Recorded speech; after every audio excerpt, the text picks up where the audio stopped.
If you are new to our channel, don't forget to hit that subscribe button. Well, Holly, let's go to the IV Organics 3-in-1 Plant Guard hotline and bring in our next guest. Sure. So Imperfect Produce was founded almost 3 years ago. The company was founded to help fight food waste and continues to bring fresh and not the most perfect produce to people, but beneficial to farms, the environment, consumers, and more. We're talking with Reilly from Imperfect Produce. Welcome to the program. Thank you so much for having me. Well, thank you for taking time out of your day to join us on the program and share this incredible company that is preventing produce from just being wasted. Now, it's a pleasure to be here. Thank you. My sister has actually tried Imperfect Produce, and she wanted to know what qualifies something as imperfect, because she said that the produce really doesn't look imperfect. It looked all pretty good to her. That's a really great question. Honestly, a lot of the stuff that counts as ugly in the produce world is really too small for the home consumer to even notice. We're talking about things like being slightly too small. I mean, on the scale of a couple centimeters will disqualify you from a grocery standpoint. Things like having asymmetry, a bell pepper that can't stand up on its own. If you put it on a table and it kind of rocks to one side because it doesn't have an even bottom, that's considered too ugly for the store. Citrus with scarring on the surface won't get bought by stores.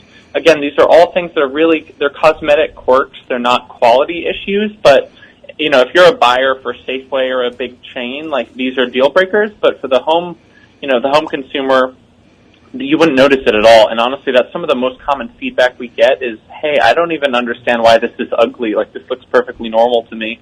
So you've just brought up a point there that probably many of us, Holly, myself, and our listeners were not aware of, that there is essentially a standard in which large chain grocery stores, there is a criteria in which, based on diameter, that certain items have to meet, otherwise it gets rejected, even though nothing else is wrong with it. Yep, that's a big one. Honestly, is size. Size is kind of the elephant in the room when it comes to grocery store produce. Basically, stores want to buy 1 to 2 normally sizes of a given item, and that's basically based on the case count. How many items will it take to fill a case? So let's say they want to buy 36 count and 48 count items. What that means is anything that's smaller than that or bigger than that often won't even get picked, or if it gets picked, it might get devalued or just end up going into processed food because there's not a table market for it, because stores want to buy things that stack in pretty uniform display cases, but what that means is a lot of stuff gets excluded. So with the Imperfect Produce started 3 years ago, where did the concept come from? Where do you find the farmers to get the produce from that the stores are rejecting? How does that whole system work? Yeah, that's a great question. Basically, our CEO had started a nonprofit in college. He had noticed that on his college cafeteria campus in Maryland, a bunch of perfectly good food was getting thrown out at the end of the night every night, and this is a pretty common story in America. So he did some digging and ended up starting this group called the Food Recovery Network that sought to find a home for this perfectly good food on his campus. But the more digging he did, the more he learned that there was a bunch of stuff that never even made it off the farm. So he founded Imperfect almost 3 years ago to help solve that problem and find a home for this produce. And basically, how it works with the farmers is, it's a two-way symbiotic relationship. Basically, our supply team has relationships with farms all across the country, and, it's a dialogue. We'll come to them and say, hey, what are you having trouble selling? And then they'll in turn come to us each week with offers and say, hey, this broccoli has started to flower. These beets got an extra rainfall, so they're really too big. I just have too many pallets of kale. I am on contract for, let's say, 90 pallets, but I have another 5 that I can pick, but I'll only pick them if you're going to buy them, right? It's this kind of, you scratch my back, I scratch yours in terms of this stuff. Otherwise, there's not a market for it, right? So we're coming in and providing economic value for them, and also the peace of mind that this stuff doesn't have to go to waste. Well, let's talk about how much food goes to waste because it is imperfect. Prior to Imperfect Produce becoming a company, and even now with it, I'm sure there's still only so much that you guys can do to save what is in a timely manner. Yeah, it's a truly staggering number. Some of the statistics I know are, it's about 20% of all produce is deemed unfit for grocery store qualifications, and as a result will often go to waste. It's, to the tune of, I think, 6 billion pounds of produce every year in the U.S. Aren't sold. They're either picked and never sold or just not considered marketable. So there's this huge, we're talking billions of pounds of produce, according to this estimate by Feeding America, that never end up on someone's table, often because of these specifications or just because there's, too much of it being grown. It's kind of the cruel irony of our food system is we're overproducing a lot of stuff, and yet we're also failing to get it to market, and we still have, people going hungry every day. So we're really trying to help our food system work in a more logical manner that can, feed more people. Right, and that's a staggering statistic because 25% of kids in this country go to bed hungry and not knowing where their next meal comes from, yet we're throwing away tonnage of food that is perfectly fine for a variety of almost elementary or dumb reasons. Yep, I couldn't have said it better myself. It is upsetting, but at the same time, I always remind people with a problem that big, there's so many points of intervention. Yes, it's close to 40% if you look at every level of our food system. 40% of all food in this country is going to waste. A family of 4 is throwing out close to $1,500 of food every year, right? So it's kind of upsetting on that level, but it's also just think about how solvable that is, right? If you make little changes in your life and then make bigger changes down the road, you can really make a difference. Right, and we're not going to get into political or anything, but, America is supposed to be the greatest country in the world, and we have this problem that should not even exist. It's a pretty silly problem, and what's kind of funny about it, too, is I've talked to a lot of people all over the country about it, and it's one of the few apolitical, nonpartisan environmental issues. I have yet to meet anyone that's pro-food waste. No one I've talked to is oh, I'm really excited about how much food we're wasting. It's a pretty no-brainer thing for all of us to band together as Americans and help solve. And that gives me hope. Now, I know that this is a thing kind of all over the U.S. Can people all over the U.S. sign up? Are there different hubs? How do they get in contact? Obviously, we know how to get in contact with Imperfect Produce, but is it something that is available to everybody in all areas? We're not nationwide quite yet, but it's definitely a goal. As I said, there's billions of pounds of produce going to waste every year, and it's really our goal to help find a home for as much of it as we can. Right now, we're in 7 cities. We're in the SF Bay Area. We're in Los Angeles, Seattle, Portland, Chicago, Indianapolis, and Milwaukee, and we're working on expanding to more cities soon.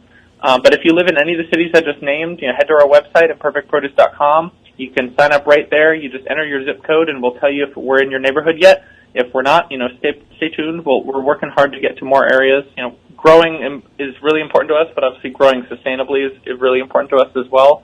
But yeah, we're aiming to serve more cities in the time ahead. And if you're looking to just stay up to date with us, definitely follow us on social media. We try to post a lot of fun recipes and food waste facts, and it's just a good way to stay up to speed about what we're up to as a company as well. What is the subscription? Is it weekly? Is it monthly? How does that work for people who are in those cities that want to sign up?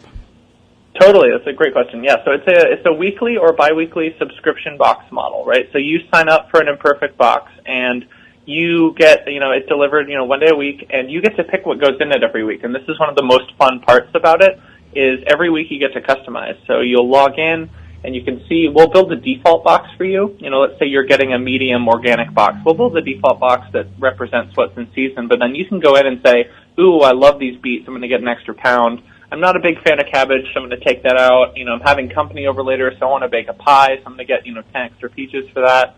Yeah, it's really a choose-your-own-adventure, and people really like that. It allows you to get creative and really adapt it to your life and your schedule.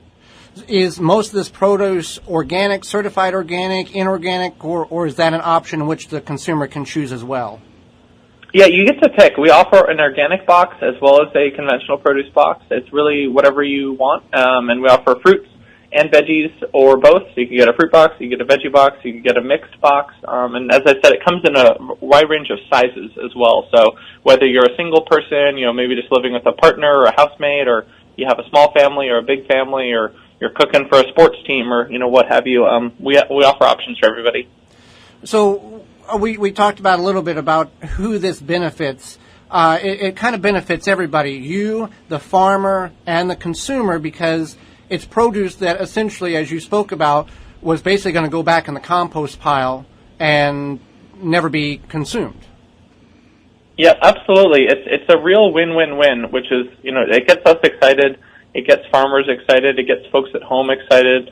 The big one there, I'm glad you brought up the farmer because people don't always think about this, but for a farmer, even not being able to sell, let's say, 5% of your crop, your acreage, that's lost revenue, right? And that really hurts farmers' bottom line. If you're a hardworking farmer, the margins are not big to begin with. And so for them, it's really frustrating and disheartening to have so much of their stuff that they cannot market just because of cosmetic stuff. So they're delighted to be working with us and knowing that folks at home are actually enjoying this. They don't have to leave it in the field or sell it, often at a loss to be processed food or end up in cattle feed or something like that. Folks at home are really excited about the cost savings. It's cheaper than grocery store produce. We get that at a really good deal from the farmers, and then, we'll pass along that savings to you. It just feels good to be involved in, kind of moving the needle in the right direction, I think. People really enjoy that. And that's the thing. A lot of people don't notice this because it's out of sight, out of mind. Individuals should be concerned about imperfect produce for a variety of reasons, and mainly because it's not going to waste. Absolutely. Yeah, I think a lot of our environmental problems start because they're out of sight, out of mind. So I think things like, buying ugly produce, really shopping your fridge and your pantry before you go to the store, making a list every time you go to shop so you don't buy too much. Those are meaningful ways for you to take control of how much food you're wasting and really waste less of it consciously every week. Now, obviously, this produce is cheaper than at the store. Is a lot of times if you subscribe for a subscription type box situation, there's shipping costs that you endure. Does that still balance out so that it does keep the cost low? Yeah, absolutely. It's a great question. The produce is on average about 30% cheaper than the store. There is a delivery fee, which is it's $4.99 right now. That just accounts for building your box and getting it to your door and paying our delivery drivers a fair wage. But folks at home do report that it results in a big savings. It's not like with the delivery it doesn't add up. People are really excited about the money they're saving, and also I think the savings of time. Really, getting to the store can be a real hassle. The market near my apartment is just a total mob scene on the weekend. So for me to get my produce delivered it's one less thing to do in your precious free time. I don't have to get in the car after work. I think that's a real savings as well. It's definitely a savings and it's super convenient as well. And people say, well, why this? And I'll say it's environmentally friendly. And they'll say, why? And I'll say, because the farmers already went to the expense of burning fossil fuels in order to plant.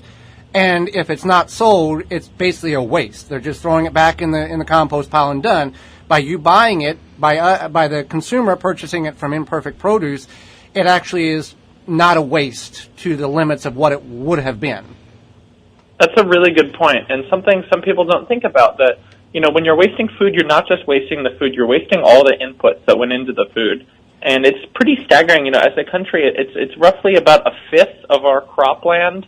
It's an area about the size of Pennsylvania is planted growing food that never gets eaten, right? So we're wasting a bunch of land. We're wasting all the labor that went into growing it. And then, all the fossil fuels, not to mention all the water.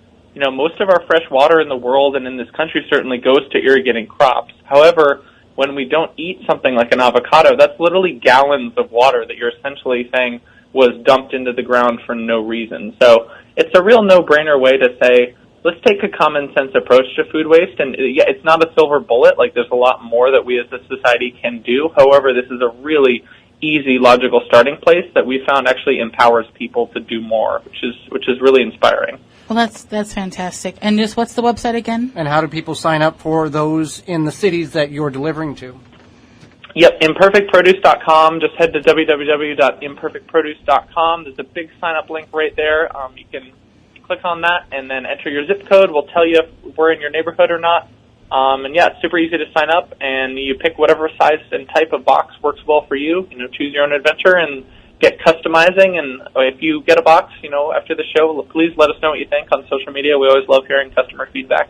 Well, Reilly, we greatly appreciate you taking time out of your day to enlighten us and inform us not only about Imperfect Produce, but the amount of waste that American farmers are having to throw away because stores do not want to buy those perfect or imperfect produce. It's my pleasure. Thanks so much for having me. Absolutely. Thank you for checking out the Wisconsin Vegetable Gardener radio show. For more, go to the WisconsinVegetableGardener.com. For full length in-studio video and podcast replay of Season 1, Season 2 underway and added weekly, tweet us at TWVG Show or hashtag TWVG to be part of the program.